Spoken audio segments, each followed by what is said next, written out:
বিএনপির অভ্যন্তরে লুকানো কিছু গুপ্ত উপদেষ্টা ছিল, যারা ইলেকশন ইঞ্জিনিয়ারিং করে বিরোধী দলের অনেক নেতাকে ইচ্ছা করে হারিয়ে দিয়েছে।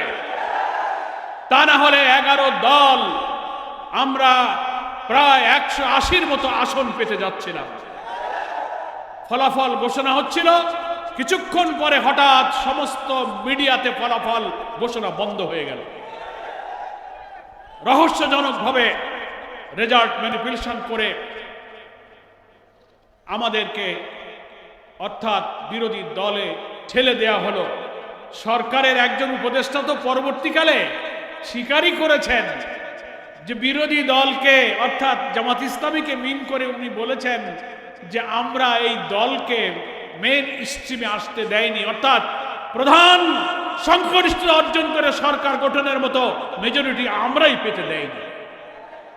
ওনার সাথে আরো অনেকে, আমরা মানে কি, আমরা মানে উনি ছাড়া আরো লোক ছিল, আস্তে আস্তে বেরিয়ে আসবে, আমাদের বলা লাগবে না।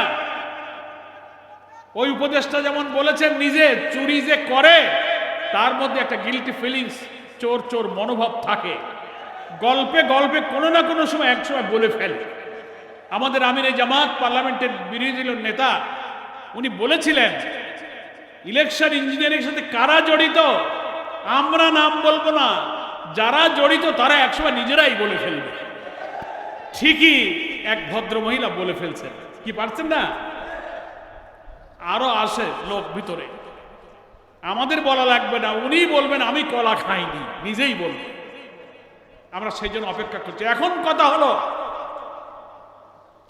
অনেক প্রশ্ন অনেক কষ্টের সত্ত্বেও আমরা এই নির্বাচনের ফলাফল মেনে নিয়েছি একটা কারণে, 17 বছরে রাজনীতিতে সংঘাত, সহিংসতা, হানাহানি, জ্বালাও পোড়াও, হরতাল, ধর্মঘট, খুনাখুনি, রক্তাক্ত বিরোধী দলের উপরে সহিংসতার রাজনীতির কবর দিয়ে জুলাই আন্দোলনে নতুন বাংলাদেশের স্বপ্ন আমরা দেখেছিলাম। আমরা যদি এই ফলাফল বয়কট করতাম, আরেকটি রক্তঝরা আন্দোলনের সূচনা আমরা করতে পারতাম। কিন্তু আমাদের নেতা, আজকের পার্লামেন্টের যিনি লিডার অব দি অপোজিশন, তিনি বলেছিলেন দেশের রাজনীতির স্থিতিশীলতার স্বার্থে মানুষের জীবনের শান্তি শৃঙ্খলা রক্ষার জন্য অনেক কষ্ট বুকে নিয়ে আমরা এই ফলাফলকে মেনে নিয়েছি।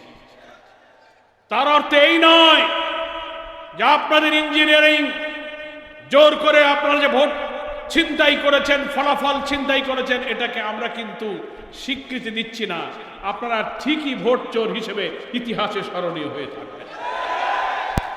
বাংলাদেশের জামাত ইসলামের কেন্দ্রীয় সেক্রেটারি জেনারেল, বারে বারে কারা নির্যাতিত নেতা, জননেতা, সাবেক এমপি অধ্যাপক মিয়া গোলাম পরওয়ার, অধ্যাপক মিয়া গোলাম পরওয়ার।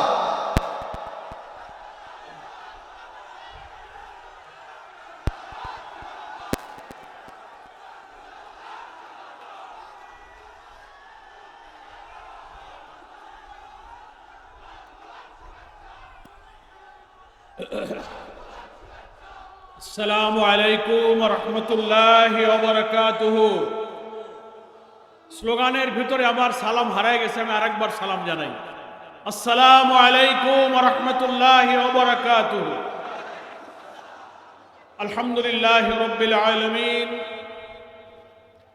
সালাতু ওয়াস সালামু আলা সাইয়্যিদিল মুরসালিন ওয়া আলা আলিহি ওয়া সাহাবিহি আজমাইন। 11 দলীয় ঐক্যের ডাকে সারা দেশে বিভাগীয় শহরে যে মহাসমাবেশ অনুষ্ঠিত হচ্ছে, তারই অংশ হিসেবে আজকে ময়মনসিংহ বিভাগীয় শহরে 11 দলীয় ঐক্যের উদ্যোগে এই ঐতিহ্যবাহী কৃষ্ণচূড়া চত্বরে আয়োজিত সমাবেশের সংগ্রামী সভাপতি, বাংলাদেশ জামাত ইসলামের নির্বাহী পরিষদের সদস্য, ময়মনসিংহ সাংগঠনিক অঞ্চলের পরিচালক, বীর মুক্তিযোদ্ধা অধ্যক্ষ শাহাবুদ্দিন, আজকের মঞ্চের সম্মানিত এবং আমাদের শ্রদ্ধাভাজন প্রধান অতিথি, বাংলাদেশের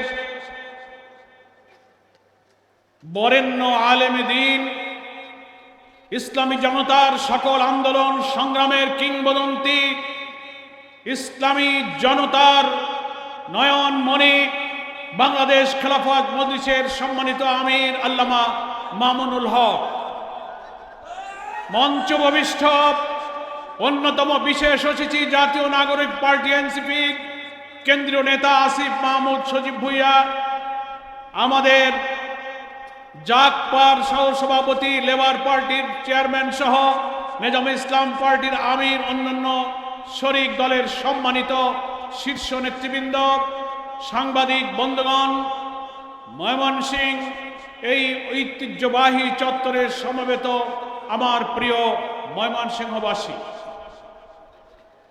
আমাদের নেতৃবৃন্দের বক্তব্যে এবং 11 দলের যে কর্মসূচিগুলো চলমান আছে, আপনারা নিশ্চয়ই বুঝতে পেরেছেন আমাদের এই মহাসমাবেশ কেন। এই মহাসমাবেশের প্রধান দাবি গণভোটের গণরায়কে কার্যকর করতে হবে। দ্বিতীয় বলেছি, আমাদের প্রিয় জন্মভূমি বাংলাদেশে প্রতিদিনে নিত্যদিনের জীবন প্রবাহে যে জনদুর্ভোগ, অশান্তি, জনক বিস্ফোরণ ধুমায়িত হচ্ছে, এই দুর্ভোগকে দূর করতে হবে। এখন ক্ষমতায় যারা আছেন বিএনপির, ওনারা তো সংখ্যাগরিষ্ঠতার জোরে পার্লামেন্টে একেবারে বিরোধী দলে কারা আছে কি নেই দেখার দরকার নাই, ওনারা বলে আমরা সংখ্যাগরিষ্ঠ। পার্লামেন্টারি পলিটিক্সে তারা বলতে চান মেজরিটি রুলই হচ্ছে ডেমোক্রেসি, সংখ্যাগরিষ্ঠ আসন দিয়ে ওনারা দেশ চালাতে চান। ঠিক আছে, আপনারা নির্বাচিত হয়ে যেভাবেই হোক এসে গেছেন, ইলেকশন ইঞ্জিনিয়ারিং করেছেন, ফলাফল ম্যানিপুলেশন করেছেন, বিএনপির অভ্যন্তরে লুকানো কিছু গুপ্ত উপদেষ্টা ছিল যারা ইলেকশন ইঞ্জিনিয়ারিং করে বিরোধী দলের অনেক নেতাকে ইচ্ছা করে হারিয়ে দিয়েছে। তা না হলে 11 দল আমরা প্রায় 180-র মতো আসন পেতে যাচ্ছিলাম। ফলাফল ঘোষণা হচ্ছিল, কিছুক্ষণ পরে হঠাৎ সমস্ত মিডিয়াতে ফলাফল ঘোষণা বন্ধ হয়ে গেল। রহস্যজনকভাবে রেজাল্ট ম্যানিপুলেশন করে আমাদেরকে অর্থাৎ বিরোধী দলে ঠেলে দেয়া হলো। সরকারের একজন উপদেষ্টা তো পরবর্তীকালে স্বীকারই করেছেন যে বিরোধী দলকে অর্থাৎ জামাত ইসলামীকে মিন করে উনি বলেছেন যে আমরা এই দলকে মেন স্ট্রিমে আসতে দেয়নি, অর্থাৎ প্রধান সংখ্যাগরিষ্ঠতা অর্জন করে সরকার গঠনের মতো মেজরিটি আমরাই পেতে দেয়নি। ওনার সাথে আরো অনেকে, আমরা মানে কি, আমরা মানে উনি ছাড়া আরো লোক ছিল, আস্তে আস্তে বেরিয়ে আসবে, আমাদের বলা লাগবে না। ওই উপদেষ্টা যেমন বলেছেন নিজে চুরি যে করে তার মধ্যে একটা গিল্টি ফিলিংস, চোর চোর মনোভাব থাকে, গল্পে গল্পে কোনো না কোনো সময় একসময় বলে ফেলে। আমাদের আমির জামাত পার্লামেন্টের বিরোধী দলের নেতা উনি বলেছিলেন ইলেকশন ইঞ্জিনিয়ারিং এর সাথে কারা জড়িত আমরা নাম বলবো না, যারা জড়িত তারা একসময় নিজেরাই বলে ফেলবে।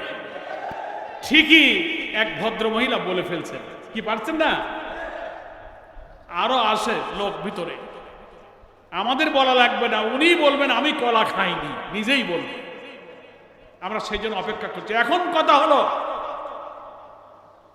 অনেক প্রশ্ন, অনেক কষ্ট সত্ত্বেও আমরা এই নির্বাচনের ফলাফল মেনে নিয়েছি একটা কারণে, 17 বছরে রাজনীতিতে সংঘাত, সহিংসতা, হানাহানি, জ্বালাও পোড়াও, হরতাল, ধর্মঘট, খুনাখুনি, রক্তাক্ত বিরোধী দলের উপরে সহিংসতার রাজনীতির কবর দিয়ে জুলাই আন্দোলনে নতুন বাংলাদেশের স্বপ্ন আমরা দেখেছিলাম।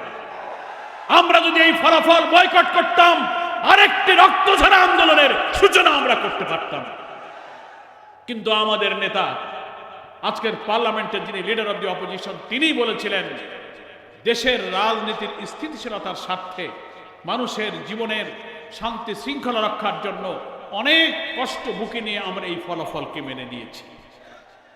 তার অর্থ এই নয় যে আপনাদের ইঞ্জিনিয়ারিং জোর করে আপনারা যে ভোট ছিনতাই করেছেন, ফলাফল ছিনতাই করেছেন, এটাকে আমরা কিন্তু স্বীকৃতি দিচ্ছি না।